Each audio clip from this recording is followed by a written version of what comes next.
This alarming statement sounds outrageous, borderline insane, and coming from the corner of the New World Order's conspiracy theory folks.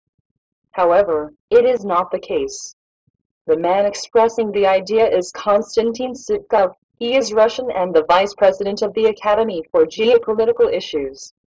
Sitkov thinks that World War III will start 100 years after WW3 2014 and will take lives of hundreds of millions of people worldwide. Even if Sitkov's conclusions seem far-fetched, at first analysis, the premises for his geopolitical thesis are very compelling. Sitkov believes that planet Earth has experienced a global crisis of civilization. According to Sitkov, the crisis was caused by several serious conflicts which have been brewing for decades. First, conflicts between growth of production/consumption and available resources. Second, conflicts between poor developing countries and rich industrialized developed countries. Third, conflicts between nations and transnational elite. Fourth, conflicts between spiritless free market with the power of money and spiritually rooted civilizations, including Orthodox Christians, Muslims, Buddhists, and others. I find the 4 conflicts mentioned in this article very interesting, and they are in large part the reason why I decided to do a video on this article. So let's take a look at those in more detail. The conflict between the growth of production and consumption and available resources stems from the world's ability, or lack thereof, to meet the needs and demands of an increasing people on the planet, and the ability to overcome the challenges brought on by droughts, floods, and fires, destroying crops and livestock. The second conflict between poor developing countries and rich industrialized developed countries essentially stems from the developing countries starting to really compete for financial resources and taken away from the developing rich countries' ability to finance their interests. The third conflict between nations and transnationals, elitists, is really between sovereign countries and those who some refer to as the 1% or secret societies, who apparently has an agenda to put in place a new world order to further increase their wealth and their control over the masses. The fourth conflict between the spiritless free market and the spiritual religious civilizations is really between the Satanists, because the spiritless really do have a spirit. It's just an evil one and a selfish one, and they're coming against the people who are spiritually rooted and serving a more righteous and just God. The spiritless or Satanists are using the free market to try and take advantage of and control the spiritually rooted in much the same way as the transnational elitists. The analysis of possible solutions of these imbalances and conflicts show that they are of antagonistic nature, and that the crisis cannot be solved without significant infringements of interests of some large geopolitical subjects. This means that participation of military forces is unavoidable. Considering the global nature of the crisis, we may assume that military participation will be global as well, said Sitkov in an interview with Russia's Svobodnaya Pressa. According to Sitkov, the 2 coalitions already exist. The first one is the Alliance of Industrially Developed Countries, represented by Western civilization.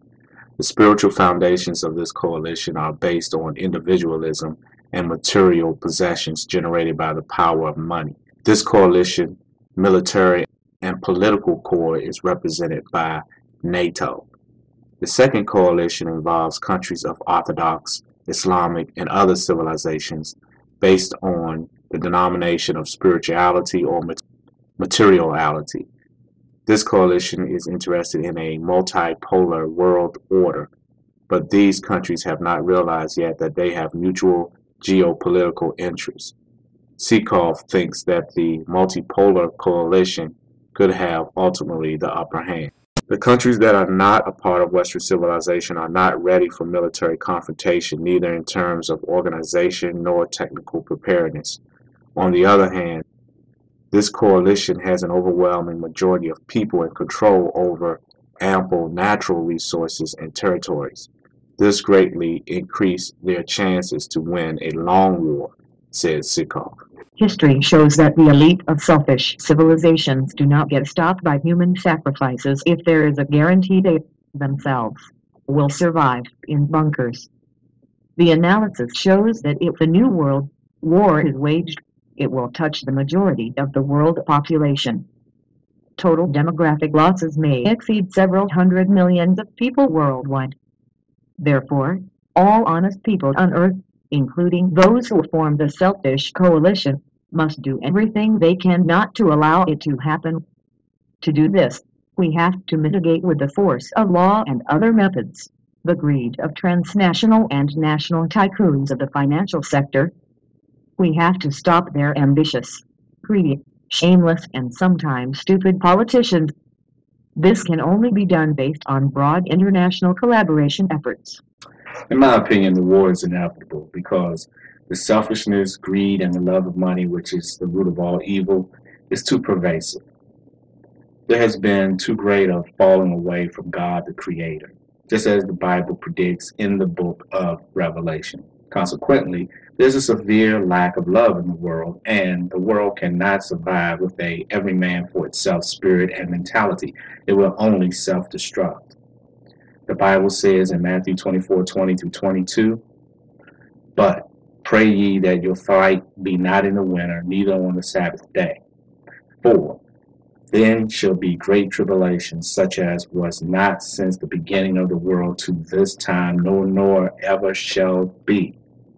And except those days should be shortened, there should no flesh be saved. But for the elect's sake, those days shall be shortened." So what we are seeing taking place is the fulfillment of what has been predicted in the Holy Scriptures, which once again proves that the book is the true gospel and that it is relevant and living today. The Holy Bible tells us what would become of this world, and it also tells us how to find God, establish a relationship with Him, and how to save our souls. Read the book and get the answers. Do it now before it's too late. Peace and love.